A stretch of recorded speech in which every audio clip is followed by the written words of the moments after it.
work that I'm going to do tomorrow. And work breeds work. That's from the time I was 20. Today, what I'm doing today leads to tomorrow. What I've got to do is go to work, get away from the computer, or whatever.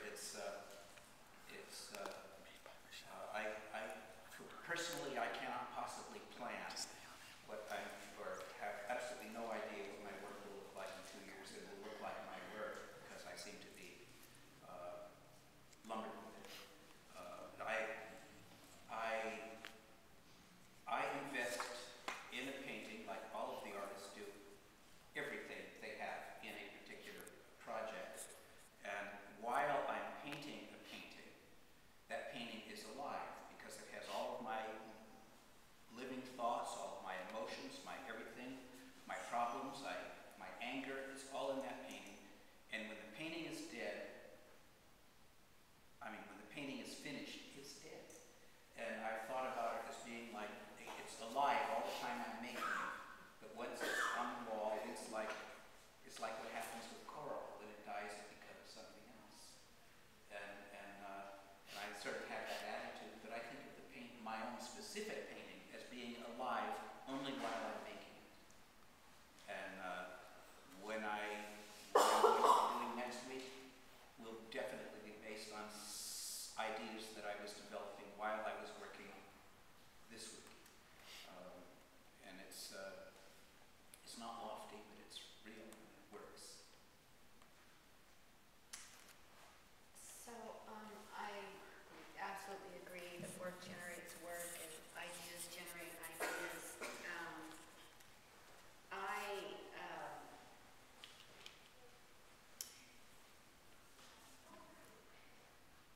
Because there's so much that's written about art and discussion, it's often, and there's a lot of writing and there's a lot of language that it sometimes appears as though it's an intellectual activity, and for me it's not. I, to the extent possible, try to sort of get out of my head, out of my thoughts, the visual, its intelligence. There's a difference between what's intellectual and what's intelligence.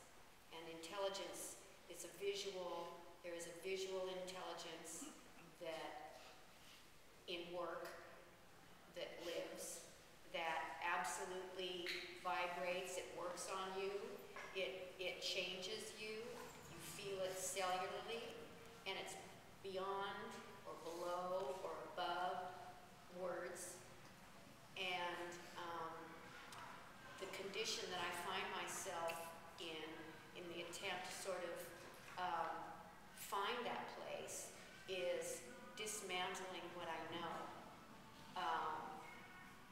I'm not interested in, I'm more interested in what I don't know, or I'm more interested in questions than in answers. I think questions have a longer life. But, and so, I come into the studio and I kind of root around, there's a lot of material, there's chaos, and I just sort of start, it's like a dog circling before it settles down into its bed. That's how I am in the studio. But at the same time, and it's a very, it's a mute practice. But at the same time, I look at art. I love art, and so I respond to work, or I don't respond to work. There's work of artists that interest me, or an artist will make a move that is sort of puts a cog in my wheel, and so, which is sort of there is a kind of conversation that happens. I am aware,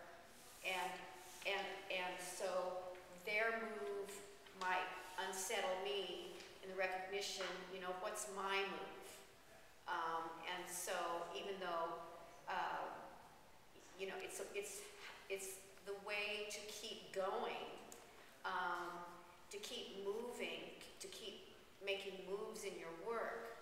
And so, and that also includes non-art. I mean, there's things, culture, there's advertising, there's cans, there's spider webs, there's tree branches, there's crochet, there's things in the world. And I'm a visual person, and I'm drawn to things visually. And I find, you know, for the last several years, I've been intensely attracted to line and linear entanglements, and that sort of energy interests me, it moves me, and being aware of that, I see that in the world. I see it in a scrap of lace, I see it in a bird's nest, I see it, you know, in bare branch trees. You know, it's like as if you fall in love with the color green, suddenly you see all the greens. They just, you know, they just come out of nowhere. And so I'm porous that way with the culture and the world. And that's as much as I can sort of say at the moment. I think that Richard asked the question of inclusion or exclusion, and I love Modern Painters magazine. You know, if you're not familiar with it, you might assume that it's going to be about modernism and painting, which it's not.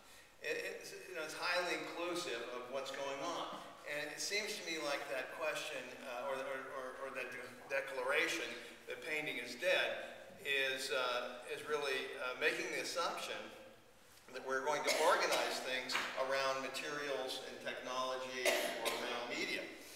And to me, paintings are probably not too important because of their technical or physical presence. They're important because of the statement the artist is making with the painting. You know, the content of the painting. And that content could easily be closer to a piece of sculpture, an installation, earthworks, than it is to another painting. And just looking in these exhibition halls, you're going to see very clearly that painting isn't one thing. And that the diversity within painting is probably more important than the diversity between sculpture and painting or contemporary conceptual art and painting.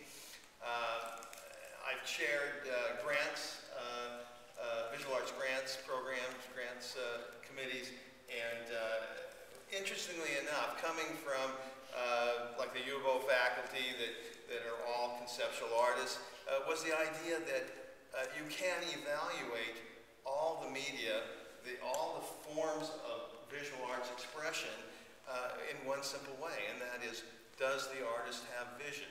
Is the artist realizing her vision?